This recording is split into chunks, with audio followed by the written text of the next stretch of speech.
Rome, 100 BC. The most efficient killing machine the ancient world had ever seen.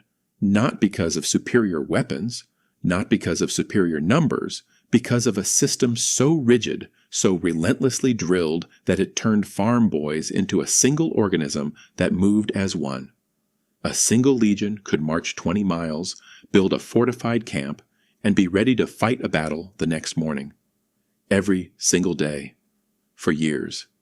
Enemies who outnumbered Romans 3-1 still lost. Routinely. This is the system that built that machine. 10 ranks. Each one a piece of the most disciplined army in human history. Today, you're going to live every one of them. From a terrified farm boy who has never held a sword, to a name carved into the stone of history itself. Before we rank up, you need to understand what made the Roman military machine different from every army before it. It wasn't really about individual heroism. Rome built an institution. A legion was roughly 5,000 men, organized into 10 cohorts, each cohort into 6 centuries of 80 men. Every soldier knew exactly where to stand, exactly what to do, in almost any situation that could occur on a battlefield. This wasn't natural talent. This was the result of brutal, repetitive, relentless training. The same drills performed thousands of times until they became instinct. The famous Roman discipline system, decimation, where 1 in 10 soldiers from a failed unit could be executed by their own comrades, existed for one reason: to make running away more frightening than the enemy. And it worked. For nearly 700 years, the system built and defended the largest empire the ancient world had ever known. Rank 1. Tiro, the recruit. You are 17. You've worked your family's small farm your entire life. Recruitment officers came through your village last month, and your father, who could not afford this year's taxes, volunteered you for service. The medical examination was the first humiliation. Stripped, inspected, measured like livestock at a market, you passed, which meant the real ordeal was just beginning. Your training started with something that surprised everyone. Marching? Not fighting. Marching. 20 Roman miles a day in full gear, regardless of weather. This was considered more important than combat training. The logic was simple. An army that could move faster than its enemy controlled when and where every battle happened. Your hands blistered. Your shoulders bled from the pack straps. The veteran soldiers training you felt nothing but mild amusement. They had survived this. You hadn't yet. The only way out was through. Rank 2. Miles Gregarius, the legionary. You've survived training. You're now a real soldier in a real legion, and you finally understand why the equipment costs more than your family's entire farm.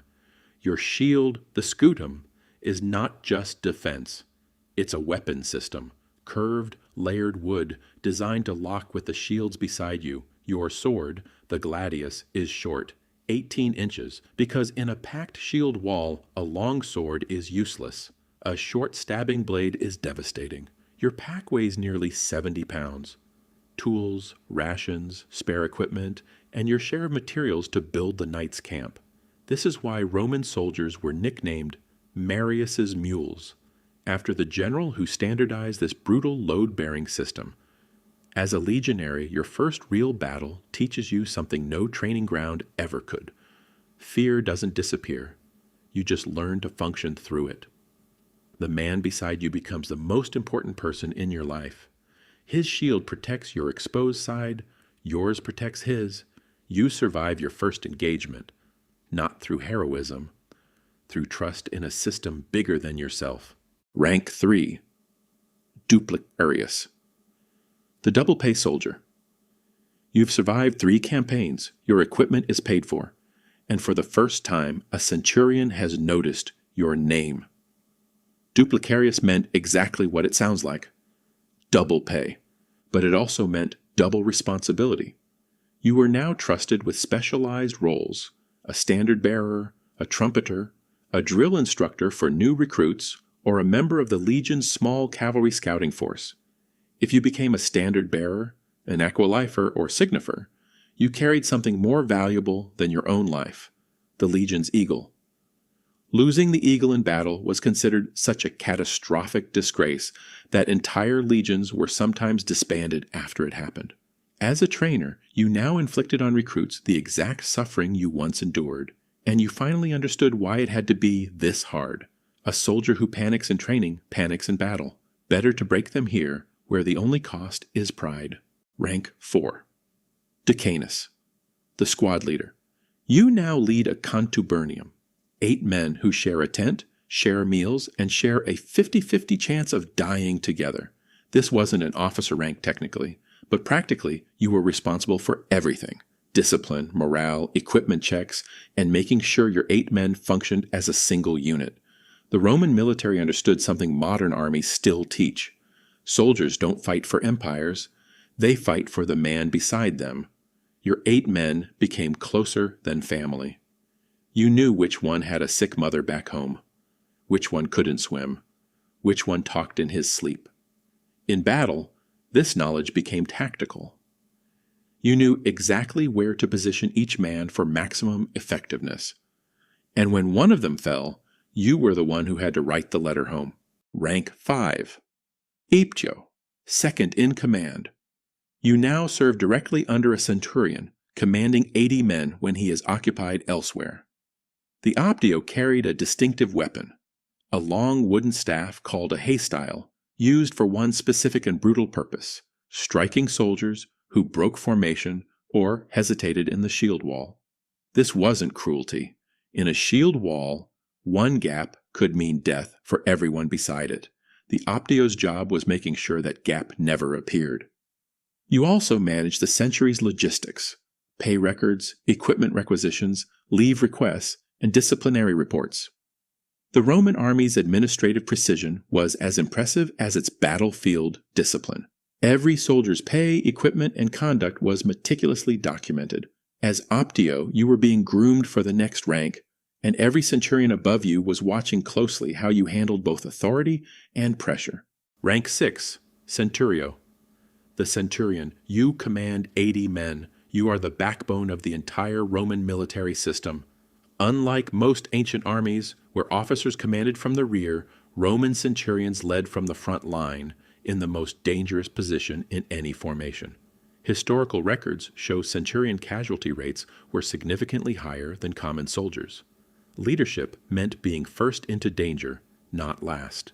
Your vine staff, the vites, was both a symbol of authority and a literal disciplinary tool, but more importantly, it meant you had earned your position through demonstrated valor, not politics. To become centurion, you needed years of distinguished service, multiple decorations for valor, and the respect of the men who would now follow you into battle. Julius Caesar himself wrote about specific centurions by name in his military accounts, an extraordinary honor in an army that otherwise rarely recorded individual soldiers. As centurion, 60 different centurions existed within a single legion, each commanding their century with near total autonomy in daily operations. Rank 7. Primus Pilus, the first spear. Out of 60 centurions in a legion, only one holds this title: commander of the legion's most senior century and the highest-ranking professional soldier in the entire formation. This wasn't a political appointment. This was the absolute peak of what a career soldier, someone who started as a common Tiro decades earlier, could achieve. You now advise the legion's overall commander directly. Your decades of practical battlefield experience were considered more valuable than the noble birth of officers technically above you. The Roman system had a built-in tension. Aristocratic legates commanded by birthright, but Primus Pilus centurions commanded by proven competence. Smart commanders listened carefully to what their Primus Pilus told them. The ones who didn't often lost battles they should have won. After completing this role, a Primus Pilus could retire with enough wealth and status to enter the equestrian class. The path from farm boy to Roman nobility achieved entirely through military service. Rank 8. Tribunus Militum, military tribune. This is where the Roman system's contradictions become obvious. You are likely younger and less experienced than the primus pilus who now reports to you. Military tribunes were typically young men from senatorial or equestrian families serving a mandatory tour as a stepping stone toward political careers in Rome. Smart tribunes understood their actual position, figureheads who needed to defer to experienced centurions on practical matters while providing political and administrative oversight. Arrogant tribunes who ignored this reality and tried to command based on theoretical military education from Roman schools often led their men into catastrophic mistakes. Your role also included managing supply logistics, an unglamorous but critical responsibility that determined whether 5,000 men would eat tomorrow. After a successful tour as tribune, the political doors of Rome opened. Senate seats, provincial governorships. This rank was never really about military mastery. Rank 9. Legatus Legionis. Legion Commander. You now command an entire legion. 5,000 men. Their lives, their deaths, and the political reputation of Rome itself rest on your decisions. This rank required senatorial status, meaning by this point, military skill alone wasn't enough. You needed political connections, family wealth, and the trust of Rome's ruling class. But the best legati combined both worlds, genuine battlefield understanding paired with the political skill to secure resources, reinforcements, and support from Rome. Julius Caesar himself held this rank before rising further, commanding legions in Gaul for nearly a decade, building both military reputation and the personal loyalty of soldiers that would later prove politically decisive. At this level, every decision had consequences beyond the battlefield. A legion lost meant political careers destroyed, provinces vulnerable, and the very stability of Rome's borders threatened. You slept little. You delegated everything possible to your primus pilus and tribunes, and you understood that history would remember your victories and quietly forget the men who actually executed them. Rank 10. Imperator, the legend. This title wasn't a formal military rank. It was something soldiers themselves bestowed, shouted on the battlefield after an overwhelming victory, recognizing a commander as something beyond ordinary leadership. Being acclaimed imperator by your own legions was considered one of the highest honors a Roman commander could achieve, earned through the genuine respect of the men who had fought beside you. Figures like Julius Caesar, Scipio Africanus, and Pompey, the Great achieved legendary status not just through military victories, but through the loyalty of soldiers who would follow them even against the Senate itself. Caesar, crossing the Rubicon River with his legion, wasn't just a military maneuver. It was proof that the loyalty built through years of shared hardship had become more powerful than the Roman state itself. These names survived because they fundamentally changed what was possible, not just winning battles, but reshaping the entire political structure of the ancient world. From a terrified farm boy who had never held a sword, to a name still studied in military academies 2,000 years later. That is the life of a Roman legionary. The Roman legion wasn't powerful because of any single brilliant weapon or tactic. It was powerful because of a system so disciplined, so relentlessly trained, that ordinary farm boys became an unstoppable collective force. 10 ranks, each one earned through discipline, loyalty, and survival. Next week on Shroudex, explain Your Life as Every Rank of the Templar Knight. Subscribe so you don't miss it.